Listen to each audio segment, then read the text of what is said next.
Alex. I'm happy to be here. Thanks for having me. Well, I think that we're happier than you are, but man, this is awesome. We'll see. and I can't promise this. I will try not to talk about football. We can talk about football. It's Yeah. up to you. Yeah. I mean, I don't want to get deep into it, but football is just a big deal to me. So yeah, I'll try not to. We'll try to stay on task here, but it may be difficult. Yeah, but, absolutely. Hey, why don't we start out this way? Why don't you tell everybody who you are? Yeah. We'll pick into the story a little bit, but who you are and what you're doing. Sure. So my name is Alex Sezer, Sezer for those who don't know. I am a man who was bought with a price I couldn't pay, first and foremost.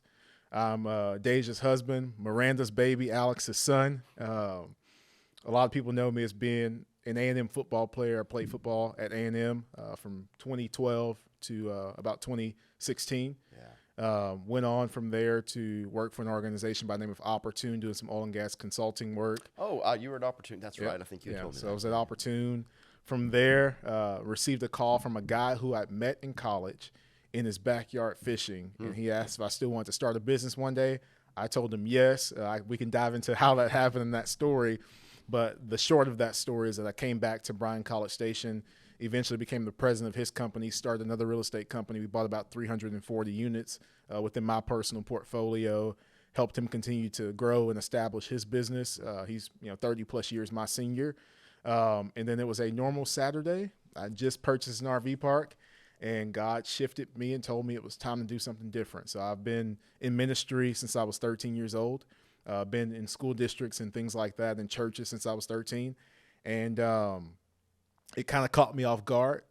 I did what I normally do outside of prayer. I called my dad and I said, hey, man, I feel like God's shifting me. I like that. First call is dad, right? Yeah, first call is dad. I call mom when I want to complain. But I called my dad, and he said, yep, I knew that. And I'm thinking. Well, he did. He was just waiting. Exactly. I said, what do you mean you knew that it was time for me to move on? He said, I said, when were you going to tell me? He said, son, it's not my job to tell you. It's my job to confirm it. I knew that I knew that I knew it was time for me to go. I reached out to my partner, to Doug, and said, hey, it's time. The day has come. It's time for me to. Was that a hard conversation? Yeah. It was, and it wasn't at the same time. Mm-hmm. It's hard in your mind because you hype it up and like, oh my gosh, what is he going to say? Mm-hmm. But we have such a good relationship that conversation became an easy one. So the way it happened, we were actually about to close the biggest deal he's ever done in his life. And I was the person who kind of orchestrated that deal, brought it up, worked the deal with the bank. And we were leaving the bank, and I said, hey, we need to talk. And he was, okay, well, let's talk. We have a 10-minute drive back to the office. I said, no, it's serious. We need to talk at your office. The way you say the word serious. Yeah. And he's thinking, yeah. Just tell me, Alex, how serious can it be? I tried to hold it in, and before we even make it back to the office, I said, I feel like God's telling me it's time for me to go. I don't know what I'm going to do, but God's telling me it's time to go. I hope you're not mad. And he goes, Alex, it's okay. Do it. 2-minute conversation. We're literally done talking before we ever make it back to the office. There was no need to go to this office to have a conversation. So, Let me ask. So, what do you think? And I'm leading this question. I really am. What do you think it is about entrepreneurs when entrepreneurs tell entrepreneurs that they're going to do something different and there's no hard feelings about it? What as opposed to an employer or relationship? Yeah, so we had a multifaceted relationship. I viewed him like a father figure in my life. He viewed me like a son. That can also make things more complicated, to be honest. Sure. But he knew. Here's what he told me. Him having had a similar experience as an entrepreneur, he said, you need to scratch that itch. You need to figure out what it is that God is pushing you towards. If it doesn't work out, if you find out that it's not a complete sever and that you can do both, come back. This door is always open, but you need to go figure out what's behind that door. So he completely understood it. Our relationship, this is the offer he made to me, and this is kind of goes into some of my wiring in my brain. He told me, he says, look, Alex, go do it. I believe you're talented enough keep your job here, keep the business here, show up one day a week, one day a month, up to you, get the job done. I'll continue to pay you the same exact thing I'm paying you right now. Go start your other business. I turned him down. There's something in me that can't give you half of me. Right. I understand that. And as talented as he thinks that I am, if I'm not in that office at least a few times a week, things start to change, things start to shift. I didn't want to attach my name to something that was deteriorating. So you're one of those guys that if you're in, you're all in. I'm in. And that's kind of been my whole life. I am the guy who is potentially flipping the table in dominoes or turning off the game. I'm an all-in guy. So when you get Alex, you get all of Alex. And if I'm going to be halfway in, I'm just not going to be in. Right. So I think there's a lot of wisdom to that. Yep. Right. We can't do more than one thing really well. Exactly. I've tried. Yeah. Yeah, I've tried. I think most entrepreneurs have. It's like, right. I want to do this and I want to do that, and that looks cool. Oh, chasing shiny objects. Exactly. Absolutely. And what you have to realize in entrepreneurship is that every yes is a no, and every no is a yes. So you have to figure out, like, if I'm going to say yes to this, I'm saying no to alternatives. If I'm going to say no to this, that's due to my commitment, my yes to something else. So you have to figure out, like, what's that balance there? Even you count the cost. Sure. Jesus says, look, if you're going to follow me, here's what it's going to take. This is the cost, right? Everything. So just make sure you budget before you build. Yeah. It's like, hey, it's going to cost you this much. And I think a lot of times in entrepreneurship, we see those shiny objects and we're like, that looks cool. Man, I want to do that. And that looks cool too. But it's like, hey, before you start to commit to everything, see if you have enough time, see if you have enough energy, see if you have enough resources to dedicate to being excellent at one thing. Right. So, yeah. So that leads us to today, right? Yeah, really. Absolutely. And so tell us what you're doing now. So this one thing. Yeah, the one thing that, and it's kind of two things, but it's one thing that God shifted me towards. So I went home. Mm-hmm. I had a lot of meetings leading up to my last day, which was June 30th, at Twin City Properties with private equity guys, a lot of Aggie donors, some guys that I met with coming out of college, guys that had offered me jobs in the past, and just said, hey, what's out there? Didn't know exactly where God was leading me. Kind of felt a little bit like Abram. God says, go to a land I'll show you. Mm-hmm. Not one that he had shown him, but go somewhere I'm going to show you. Right. And in order for us to discover that, in order for us to figure that out, you just got to take the first step. Right, move your feet. Exactly. So I walked out, journeying to a land that I didn't exactly know where I was going. And after all of these meetings with these guys, I started to get consistent feedback, which was different than the feedback out of college. Out of college, it was, hey, come here, we'll give you a job. Right. Now it was like, Alex, we don't know if you should take a job. There's a lot of money. There's a guy, this guy is an amazing guy. He said, there's a lot of money in this world, Alex, and it's looking for guys like you. Mm-hmm. He said, I think you should go do something yourself. Call me if you need help. And that became consistent feedback. And I'm like, man, am I unhireable? Am I not as desirable as I was coming out of college? But I think these guys saw something. I think they saw that they could probably hire me, but they probably couldn't keep me. Right. And I think they saw something in me that maybe they realized about themselves early on. Maybe looking at me as a younger version of themselves. And I got consistent feedback to go and do something. I went home, I have a huge whiteboard in my office, and I had about 30 different entrepreneurship biblical principles on the wall on this whiteboard. And I'm praying about it like, God, I've got the books that I haven't published. What do you want me to do? Send me. Here I am, Lord, send me. Like, what is it? Yeah. And from my experience being a team captain, some other things, being the president of multiple companies in my early 20s, I'm looking at this board and praying about it, and it wasn't an audible voice, but I felt it, and it was a call.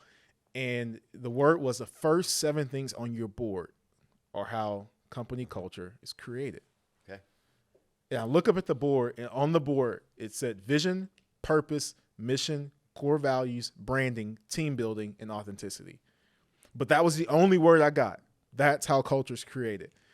And from all of my experience, I pulled from that and just dug into the Word of God, to be honest, and said, okay, like, show me what culture is. Show me how it's created in a teachable format. So were you thinking about this? Like, hey, if I go build my business, it's going to be these 1 through 7, and this is what it's going to look like when I build it? Or were you thinking at that point in time, hey, I need to go tell others that there's something here, and the reason why your business is not a high performing organization is because you're not aligning. Exactly. Right? So this started for me very early on with starting businesses, and then been hired into other businesses.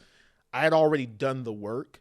Okay. I didn't have it written out in a concise, teachable manner because it was trial and error. Mm-hmm. So the way it happened was, I'm a young president, early 20s, figuring this thing out, and Doug charged me with, hey, where we are right now, the culture, I'm not completely satisfied. So that was kind of an assignment to me.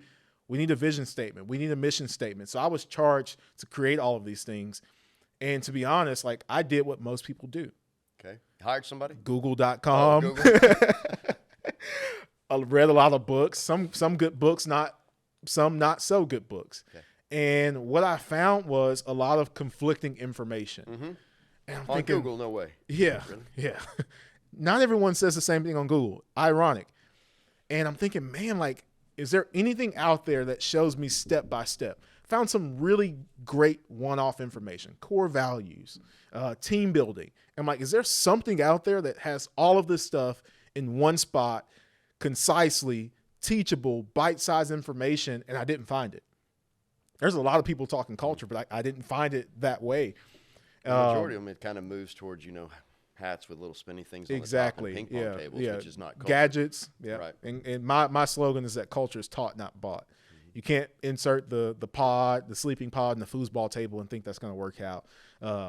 So what I did was, I'm like, okay, if it's not out there, where can I find it?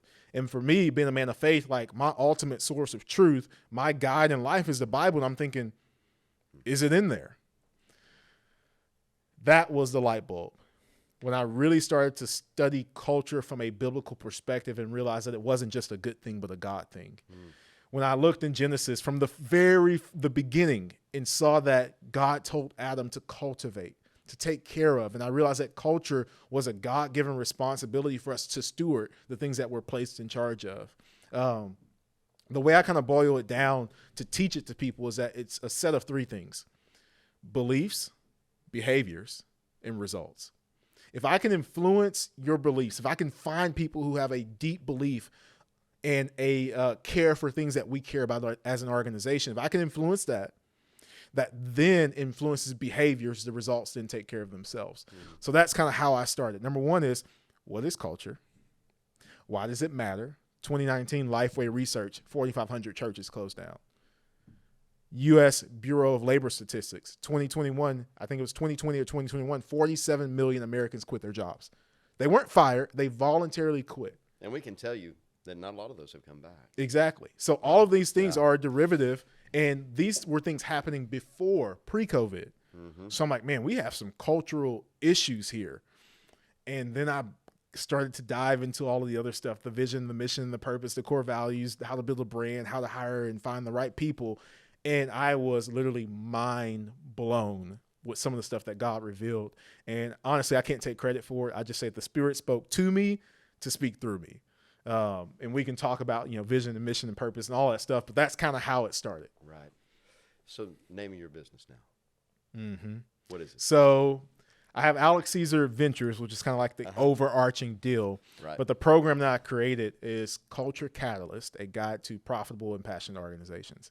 Okay. And the reason I use the word catalyst is because Culture Catalyst, whenever I enter into an organization, I want to be that spark. You can have all of the right elements without that catalyst, and reaction doesn't start. I want to be the spark. I want to be the idea. I want to be the system that goes, now we've started something. So I want to be the spark to a better culture for every organization that I come in contact with. And I think I've done that in the past. I think you have too. So just a little background story. You just walked through our doors one day, right? You just walked through. Yeah, absolutely. Yeah, and man, just total faith in your part. You walk in, you talk to some folks in the office, and I get this call, and they're like, hey, this gentleman, Alex, walked into the office, and you need to talk to him. And I was like, well, okay. And many times, you know, it's because they don't want to talk to somebody, but not in this case, right? In this case, it was he's pretty high energy, and you're probably about the only person in I was like, good. I'd love to talk to Alex. And then I looked you up, right? You know, Google, and I was like, oh, I can talk football. Yeah. But, you know, I didn't go there, right? I didn't go. Well, yeah, I guess I did. Ironically, most people from college on have looked me up on Google. I'm trying to get that stuff pushed down through, you know, via business and other things. But there are pictures, there are things out there of me on Google that everyone wants to talk about. So. Sure. Well, you know, hey, let's talk about culture, right? We live in a culture where we probably put athletes on a very high pedestal. Absolutely. Well, hey, let's think about it, man. That's, you know, it's our society, man. That's meritocracy, right? You worked your way there. And so it's fun to see when people succeed. For sure. But, you know, what I'm getting to is brand. Mm-hmm. So, you know, that's, you know, you already had everything else that you were planning and you were going through and you were going there, but you knew that if you were going to make this successful, you needed to brand. What were you looking for? When you talk to companies and you're giving me the 7 and you hit that word brand, what is it that you're focusing on there? Yeah, so when I think of brand, I think of 3 different words. Be, say, and do. I think it's in John, Jesus says that love me or love your neighbor as I have loved you. By this, all men will know that you are my disciples. So when I think of brand, I think that know equals or show equals know. So you will be known by the things that you show. I break that down to 3 different things: be, say, and do. Be is who you are. So that's when we dive into the vision and the mission and the core values, who you are as an organization at your core. Your brand is going to ultimately stem from who you are. Be. The second thing is say, which is, you know, frequency, message, and reach. So how often are you saying it? What's your message? What are you saying, and who are you reaching? So when I think of your messaging, like, it's the promises that you make. So who you are, the things that you say, and ultimately what you do in life. You can talk the talk all you want to, but he says you will be known by the love that you show one to another. By your actions. So for me, that's kind of how I create a brand, is focusing on who am I at my core, what am I saying, how do I say, you know, my message in the right way, and lastly, like, making sure that my actions match my words. Right. And then there's a lot of different things that go into that, you know, color schemes and all, you know, font. And I think about all of those things. You know, what color is right for a consultant or right for a video? What, you know, the backdrop, and all those things matter. Ultimately, people are going to judge you based on the things that you do. Right. So I just make sure that who I am aligns with what I say, aligns with what I do. Right. And you know, there is a sense of everything you say. One of the things that I want to point out is, Alex, you are young, right? Wow. You're hey, starting. I had my grades cut out earlier. Well, so. as compared to my leathery self, you're young, right? But I think that's what most people think when I step on stage. It's the first, a gift. That's like, all right. He's young, and they go, Huh. Well, that doesn't mean you're not mature. How'd this happen? It means you're chronologically young. How'd this get in that body? But as one of the things that I find talking to business owners in here and entrepreneurs as they go, that the hardest thing for them to figure out is who they are, right? And they all have that same story of, man, it was just a ton of pain as I went through one trial, tribulation after another before I finally figured out to settle that I am who I am, and these are the things I stand for, right? And it finally, but it's a maturing that goes over time, right? Whereas you got there pretty early. How did that happen? How were you able to do that? I mean, I've heard the story, and I would love for you to tell it, but about how you even got to play football at the collegiate level. Yeah. But that was enough for you to be able to. I mean, you must have had a good grounding. Absolutely. To know that. I honestly, most people who meet me, they're like, this guy's like 60 trapped in a 28-year-old body. Old soul. And I attribute that to parents who had me as teenagers who had to grow up themselves quickly. Very mature parents. The second thing I'll say, you know, obviously being raised in church, but when you talk about people trying to figure out who they are, I posted a video earlier today, so it's just ironic that you asked that question. It was my last interview as an A&M athlete, my last moment as a football player. And Gabe from Texas, Gabe Bach, he said, Alex, take us through it. Your last chance to wear the maroon and white. How does it feel?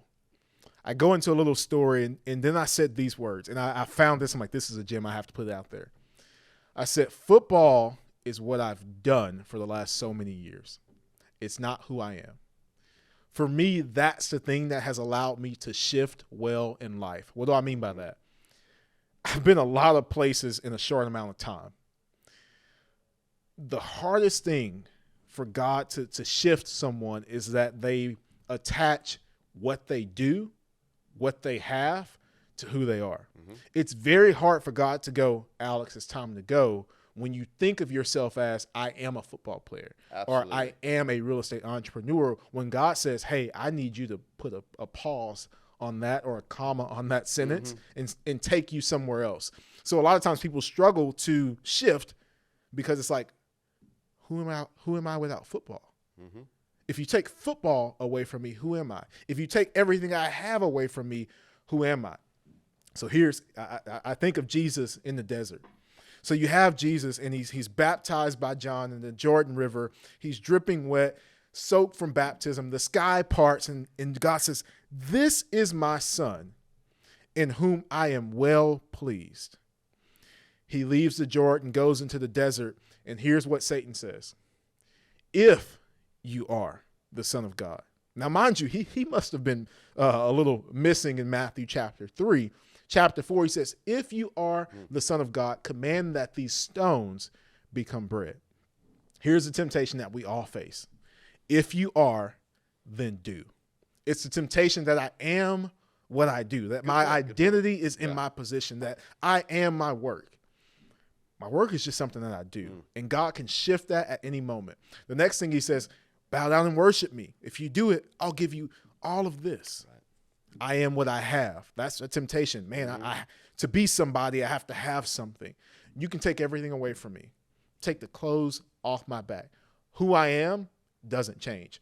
How God chooses to use that in the world, how he expresses that through me, he can shift that as many times as he wants to. Man, I love that. But still, who taught you that? I mean, I'm down with it. Yeah. Who taught me that? Well, it's not just that. It's that, a lot of this audience is that listen to what you're saying. They're going to take that to heart, and they're going to wonder. Where'd that come from? Well, not just more than that. How can I replicate this in the people around me? How can we make sure that kind of thinking is replicated not only in my work, but in my family and the people around me and those who I touch? And truth, though. It's great to have an idea, but if there's not an application to get there. Yeah. So who taught me that? Right. It was a combination of nature and nurture. I knew you were going there. Yeah. I come from an amazing family, like amazing family. I think about things that stick with me. My grandma, my great-grandma. So I met most of my great-grandparents. She used to tell me good, better, best. Never let it rest until your good is better and your better best. I think about my grandpa who named every one of his sons. Most of his grandchildren have a name that starts with A. And my grandpa used to tell us, I didn't name you with a B because I don't expect B's. I expect you to be the first and not the last. I mean, awesome. These are family principles. Yeah. These are things that he told me. I think about family values like whatever your hand finds to do it with your might. Colossians chapter 3. I think about all of those things. That's what made me who I am. Now, I was raised in church, but to be honest, going to church doesn't make you a Christian as much as standing in a garage makes you a Cadillac. I've heard that said before. Here's where it really started to go to another level for me. I gave my life to Christ whenever I was 13 years old. Who I was before that and who I am after that are two completely different people. He took me through kind of the school of hard knocks. He gifted me with things biblically that I can look at a passage and understand it in a way that someone my age, as even at 13, shouldn't be able to come to that conclusion. So I think it's, part that God gifted me I wouldn't be, I said the other day, I wouldn't be me without a God who saved me and family that raised me.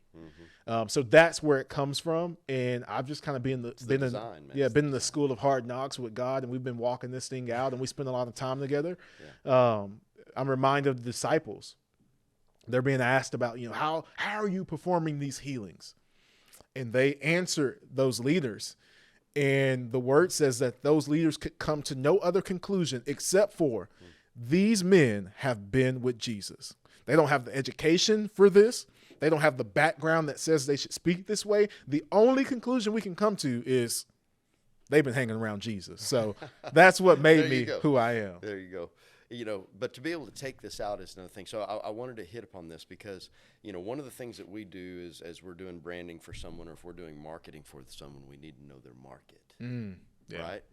And you and I have had this discussion, and sometimes the market isn't exactly what we think the market is. It will over time show itself. So tell me what you've been doing lately.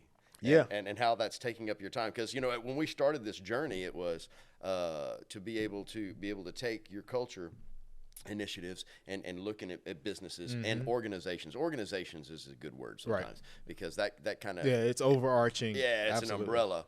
But most of the time within business, and we're doing things, we think of for-profit businesses, but that's not necessarily true. But with you, how's that going? Where's this going now? Yeah. So, man, I'm just grateful God's opening doors. Yeah. I'll start there. Identifying your customer. So I'm a Bible guy. Jesus said, hey, those that are whole, those that don't have problems don't need a physician. It's the sick. So very early on in his kind of ministry, he identified, which we all need him. He identified those that not only needed him, but recognized that they needed him. So it's kind of the same thing for me in my business. My target audience in the world of the culture space are Christian leaders, those that have a respect for where I'm coming from, but also those who have a little bit of dysfunction. We always say there's always two ways, right? And it's true, man. This is not manipulative. It is the world. If you were going to sell to somebody, there's only two things that they're going to be buying for. Either they have pain or they have hope. Yeah. Right? So which one are you hitting on, pain or hope? Both. I figured. Yeah. So something that has been not surprising, but an interesting note when I think about my target audience is this. I've discovered that most of the people I hang around have well-functioning businesses. So for them, I'm more of a continued maintenance program. Alex is good at what he does. Right. We've got a seminar. We've got a conference. Let's bring him in, learn about culture in a new way, new perspective, have it be impactful, have it continue throughout our organizations. But we don't have that pain in our side. But we understand that we can if we don't stay sharp. So that's kind of one lane. The other lane is we have turnover. We have disengagement. We have leadership dissatisfaction. Okay. We have a lack of buy-in from the top to bottom. So I know what the byproducts of a poorly run organization are, and those are things that I can solve. So those are the people that kind of like when Jesus is at with the woman at the well, he says, hey, you can do this and you can be thirsty, or you can have some of the water I'm going to give you and you'll never thirst again. So he presents to them his value proposition. So that's kind of how I court or enter into an organization, say, hey, you can continue to do it the way you've been doing it. It's going to cost you. Yeah. It's going to be painful. You're going to have to keep coming back to this spot, or you can try this way. Here's your alternative. Exactly. So that is going well. Doing things like this, different appearances, growing organically. Let's talk about those appearances. Where have you been appearing lately? Yeah. So I've been on a lot of podcasts lately. And the other thing about appearances is what I'm doing. The other side, outside of the corporate world, I've been working in schools. Okay. So Similar message when it comes to leadership in schools with the culture and buy-in from top to bottom. So Our schools. Are you talking to the school administrator Both. And kids? Yep. Okay, gotcha. So I did one engagement, and from that one engagement, like before I could make it home, my phone was like blowing up. Superintendents, principals, and so I have different keynotes for students, 6th through university level, and then I'm being booked for convocations in August already. We need, literally, I walk off the stage and the teachers are like, we need that. It was an amazing time. I was actually able to kick it off at my high school. Awesome. So where I went to high school, I told them, I was like, hey, I stepped off the stage and everyone's, singing praise. I'm like, let's go in the office and talk. Like, how was it really? You've had other speakers in the school. They were like, Alex, you have no idea what just happened. And here's why that's so important to me. I love business. I love businesses. I love being able to go in and impact a business in a way that it impacts the people in that business and everyone who comes in contact with them. Our school systems, our babies, our teachers, that pulls on my heartstrings. Whenever you walk off the stage and a kid comes up to you and says, this literally just happened Friday. My dad just died. I was thinking about giving up, but you gave me hope. And then some of these are public schools. I can't go up there and say Jesus said. But for them to see that message, to still see the heart of that, man, like I'm a little crybaby backstage when I see things like that. To have another person walk up to you and go, my dad just committed suicide. I was thinking about giving up, but your message inspired me. To have another kid walk up and say, man, that's exactly what I needed. To have teachers go like, thank you, that's going to help me get through this school year. The principal afterwards, a kid who did not come up to me, he had a kid come into his office and he said the kid had chills on his arms. He just transferred into the school district, had some issues that he was dealing with at another school. And he said, thank you so much for bringing that guy in. So when there's what I do and how I do it, but man, that's my why. Seeing that transformation, seeing that hope within businesses and also our kids, man, because that gets me emotional when I think about those kids, and because I was kind of that knucklehead before the age of 13. I was a kid that was getting in trouble. 14. I was far later than that. Yeah. I was a kid that was given the teacher issue. So whenever I go into a school district, talk to teachers like, hey, there's hope. Yeah. Those kids that are driving you up the wall, like I was one of those kids. Now I'm here before you. Like, keep watering that seed. Keep, giving them sunlight. Keep speaking hope into their lives. You may never see it, but what you do has impact. What you do has reason. What you do has purpose. So yeah, that'll get me stirred up, man. We'll go for, but but that's a good thing.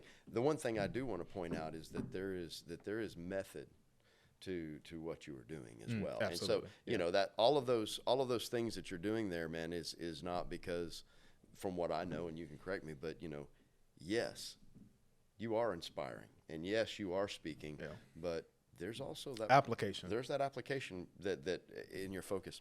But so let's get to the deep dark, right? Yeah. So the deep dark of this part. Very brave on your part, right? Because you are right, and you said it a minute ago. You're like, you can't, there's many different pressures put upon us to say the name of Jesus or not, right? And how that works. So I was eating lunch the other day with a guy that we've done his marketing, and we were going through, and he wanted to go specifically to lunch, and you can give him advice over this, right, if you want. And he says, man, I've got a dilemma. And I say, what's the dilemma? He says, I'm not being real. He said, the other day I posted something about faith on Instagram and selling my product, and I was really amazed. He said, between all of the hate that came at me, he said, but on the other side, probably 3/4 more came back in the positive. Yeah. Right? And he said, I don't know how to not be who I am. And it's showing more and more, and I'm afraid this is going to hurt my business. Wow. Yeah. What would you say? Be who you are. Be who you are. Yeah, I mean, because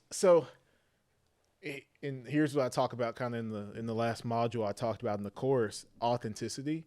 Mm-hmm.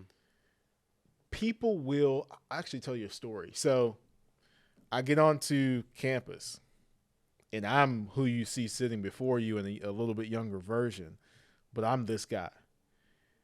And, I mean, we got Johnny Mania. I mean, we have some high-profile guys in the locker room. Evans. And Mike Evans. Yeah. And when you show up, this guy, the first thing that the world is going to do is that little litmus test to see, is this really him? That's the first thing. There's going to be opposition. Are you faking it till you make it, right? Yeah. So when I get to campus, like, everything is a test. I mean, I have some pretty graphic stories, some people I had to put out. I mean, just some things that happened. But whenever those guys noticed, I think this is really him, everything shifted for me.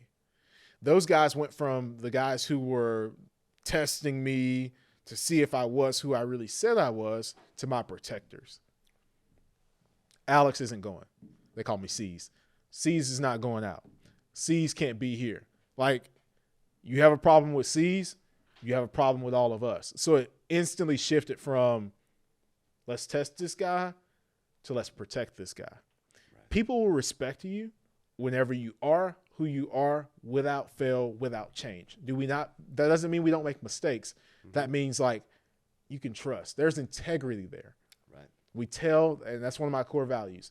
And we can talk about core values, but I believe that core values have to be decided, defined, and demonstrated. Decide on what they are, define them so we have a collective understanding, and demonstrate them via action. So integrity for me means to tell and live the truth, even if it hurts. So it's like, it may hurt you. I'm not saying that it won't. I don't have that sovereignty to go, if you just be who you are, business is going to boom for you. There's a risk there. Yeah. There's a risk. Look what happened to Jesus. Like, being you is not always going to end you. Be prosperous? Yeah. Okay. Doesn't mean you're going to be a billionaire because you're you. There will be opposition there. And I've had that opposition. I still have some of that opposition. So in those big moments, in those moments of confrontation, we all face that temptation to be somebody else. People talk about David and Goliath, and I love that story. But what I love about David even more is what happened right before the battle. King Saul, he was, Saul's predecessor, and I think that's the right word. He came after Saul. And essentially, he had to beg to fight Goliath. They're like, dude, you're young. Right. No, he will eat you up and spit you out. Not a good idea. After much pleading, he says, okay, David, we'll let you in the ring. Here's what society says, but not without stipulations. If you're going to fight this guy, here's what you need to look like. Here's how you need to walk. You're going to wear. Yeah. Here's what you need to talk like. So we all face that temptation. If you're going to have a successful business, don't talk about Jesus. Don't do this. We put on the expectations, the weight, the armor of society, and we go, I have to conform. Mm-hmm. Here's what David did. He says, he tried it. I'm going to honor the king's request. Right. David says, hey, man, I'm not used to this. And then the scripture says, so he took it off. A lot of times we just need to take it off. That expectation, that cultural norm, and just go, hey, that might have worked for you, but this is not how God is calling me to do it. And you just have to honor that and be honest with who you are. It may not happen today, but people will eventually respect you for being real. Yeah. It's the realism that you really need to have. But, it goes back to when you walked in the door that day. Yeah. Christian, he talked to this guy. His energy is very high. He's very, very real. Not everybody can handle real all at the same time, right? And I'll say this. Once you get used to it, it's easier. Wow.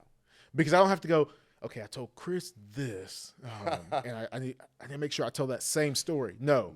Alex is Alex. You get Alex. Put this out. I have zero hesitations about, and this is what I told the athletes in the breakout sessions at the school.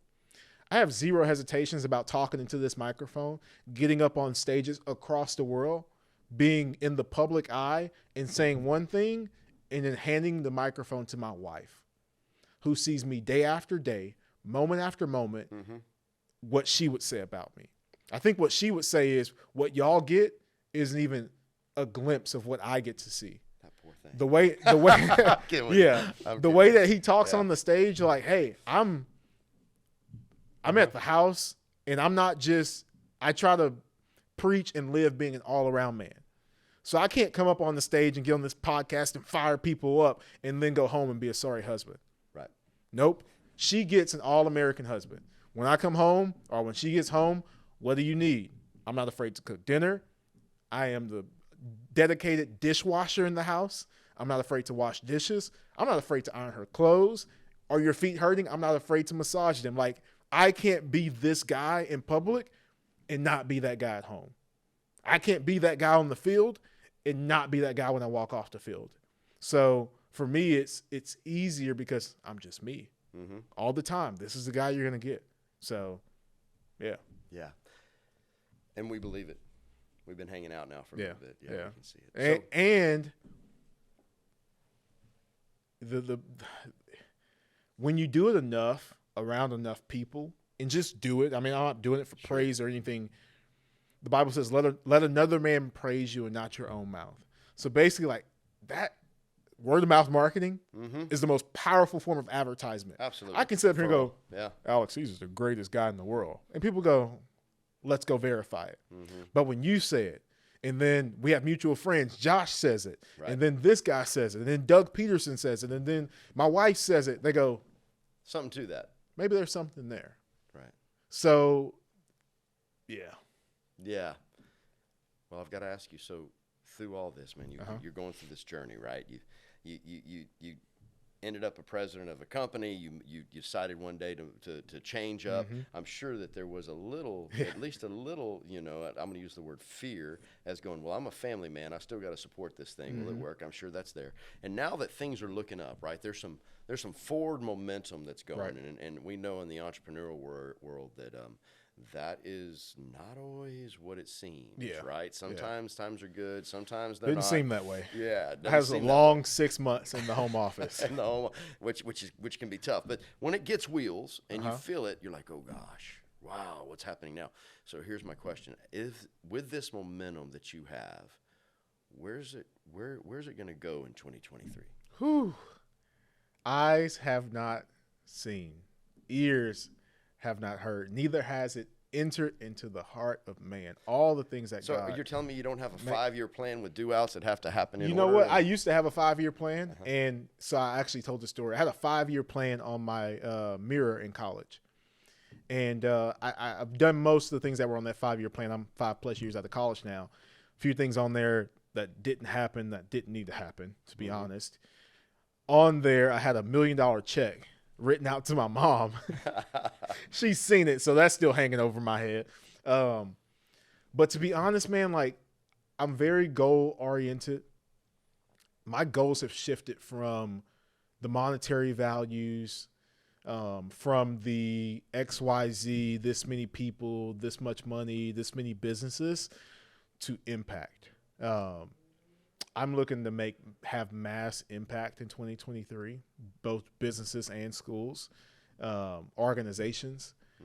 And as far as God wants to take that, I'm all in. I'm going to walk down that road. He has already given me glimpses and shown me that if I'm the weatherman, I'm right, 25% of the time. I'm already seeing that. The scripture that was on my heart whenever I left, I believe it's Joshua, maybe chapter 3. Don't quote me on this, but it's definitely in Joshua. Consecrate yourself, prepare yourself, for tomorrow the Lord will do amazing things. That's kind of been my motto ever since I left. It's like, God, I don't know exactly when, I don't know exactly where, I don't know exactly what stages, but here I am, send me. Short, brief little testimony about the school deal. Before I can even get home, the phone is ringing. I didn't necessarily script that out, plan it out, but I just know as long as I'm being obedient, as long as he is the lamp unto my feet, the light unto my path, like, and that lamp, actually, if you go back in history, it was tied around their ankle and they could only see so far. So I'm just walking as far as I can see. He's given me a big vision. Whenever it's the only memory I have being like 2 years old and under. It was this reoccurring dream, me speaking on stages. So that's the big vision. I saw the arenas and all those things. But yeah, I'm just looking to make an impact, looking to help as many people as possible, looking to change as many lives as I can. And I think we'll sit here a year from now and go, wow. I bet we will. Yeah. I bet we will. I will tell you that take in life is probably opposite the 90% of entrepreneurs that we have here. Here's a couple things that I found. The majority of successful entrepreneurs that we see and business owners that we come here, they come through two pathways. Well, actually three. Number one is they have an engineering background. Same. Number two, they have an accounting background. Or number three, they have a trade that they know well. Don't think that plumbers aren't some of the greatest entrepreneurs in the world, right? I've called many plumbers in the middle of the night having 2,000 plus residents and a whole bunch of properties. Right, man. I tell you, so these in guys there, are heroes. now you come from an engineering background, so I know you think like one. So for you to say what you just said without an ironclad plus and minus, .0.000111, right? That is a stretch, right? That's a personality stretch for you. Absolutely. I was a guy. One of my high school teachers. I just saw him. Man, I remember you had your planner. You write in it and check it multiple times every class. That was me early on. Here's what I discovered. God's plans are better than mine. Yeah. So I was planning stuff out, and we're going to live here for this long. And, scripture talks about that. Whoever says, without saying God wills, I'm going to go here and make money and live. I did that. I'm going to be here and I'm going to do this. And here's my 5-year plan. And here's what it looks like. It's okay when it comes to accuracy. But what I realize is I'm normally way low. Some things I'm way off. And then I start to realize, like, God just has much better ideas and plans than me. So even right now, what I'm doing, I have 2 different avenues, but doing similar work. One foot in front of the other. If stages become the big thing and God has me on stages across the world, cool, let's go. If courses become a big thing and I'm teaching that all, cool, let's go. All I know is God is better than I am. He's already figured it out. The eternity past. Yep. So that's when I stopped being as scripted, whenever I realized that God was just better at it than I was. So we're coming to the end here, but here's what I want. Already? Man, we've been here. Yeah. We're going to have to come back. But here's what I want to know. So if you had 5 minutes to tell the audience what they needed to know today. Wow. Right? If you had 5 minutes and you just got the mic, it's all of your own. We're not going to facilitate anything. What's the wisdom you can give them when it comes to because vocation's a big part of life, right? We got to work, commanded to work. Yeah. So as that goes, what would you tell that business owner that things, they just went through COVID. Somehow they didn't just dig a hole in the ground and let this thing pass over. Yeah. And now they're going into, whether we want to call it or that or not, we're going into a pretty tough economic time, right? And things cost more. Yep. And people are holding on to cash, and it's tough to get work done. We know. Yep, absolutely. Right? So it's been 3 tough years. Probably ain't going to get any better anytime soon. What would you tell them? What would you tell them to inspire them on absolutely. What they need to know? Here's what I would say, and this is what I told the students at the end of my speech. You have what you do. Most of us know that. I play football. I'm in the marketing world. I own XYZ plumbing business. You have how you do it. That's the techniques. If you're a plumber, you have tricks of the trade. You're going to use this type of tool. You're going to use this type of jetter. That's the technique. The good ones know how they do it. And then you have why you do it. That will be my advice, is to hone in and figure out, why did I start this thing in the first place? When you can do that, when you can figure out what is the why behind what you do, life changes. And here's why. There's a quote that says, "He who has a why to live for can endure almost any how." Little parable about three guys laying bricks. One guy's laying a brick, and the guy walks up. He says, "Hey man, what are you doing?" He says, "What does it look like?" I'm laying bricks." The next guy, "Hey, what are you doing?" He says, "What does it look like?" "I'm building a wall." The last guy says, "Hey, what are you doing?" He says, "I am building a grand cathedral for God." The first two guys knew what and how. The last guy knew why. So that's what I would encourage you to do, is to tap into that deep-rooted purpose, because here's why. Purpose produces perseverance. Life will get hard. Things will be tough sometimes. But when you understand why you're doing what you're doing, life begins to change. Purpose and perseverance begins to increase. Hebrews chapter 12. It talks about the pioneer and perfecter of our faith. And it talks about running this race, this life, with perseverance. It says, "Consider Jesus, who for the joy set before him, he endured the cross."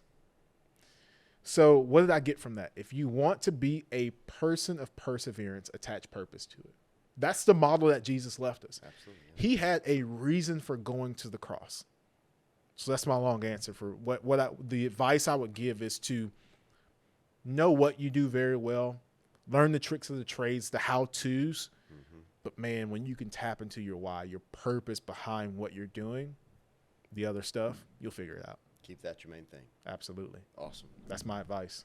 Thanks, Alex. Yes, sir. Thank you. Man, there's so much to take from this. I could go on forever. We could be here all day long, but I just wanted to make sure that that you were able to say that, because that is very impactful, especially when you're in that period of running a business.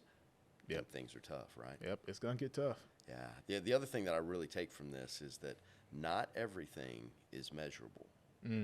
Right. So we often say, especially in this house here, we say that we pay attention to that in which we measure. Mm-hmm. And then often they laugh at me when I say not everything's that tangible. Yeah. The truth is in there somewhere, but that may not, there may be a tertiary effect that we're not seeing from all the work we're doing. So keep that in mind too, right? Yeah. That is, And it's, like you said, not everything can be measured. One moment. Mm-hmm. Literally, sometimes you're one moment away, one stage away, one conversation away. Multi-million-dollar business. It started in my partner's backyard with a simple thank you. Mm-hmm. Thank you for allowing us to come fish. That's how the partnership started. Right. So you just never know when you're going through the routine of life, when God places you in a situation and changes your life forever after you've been faithful in a few things. Right. Yeah. Absolutely. So for sure. Well, thanks again. I can preach all day. I'm going to stop. Well, you rock, and we appreciate you. Thank you. Yes, sir. Thank you. Cool. Nice.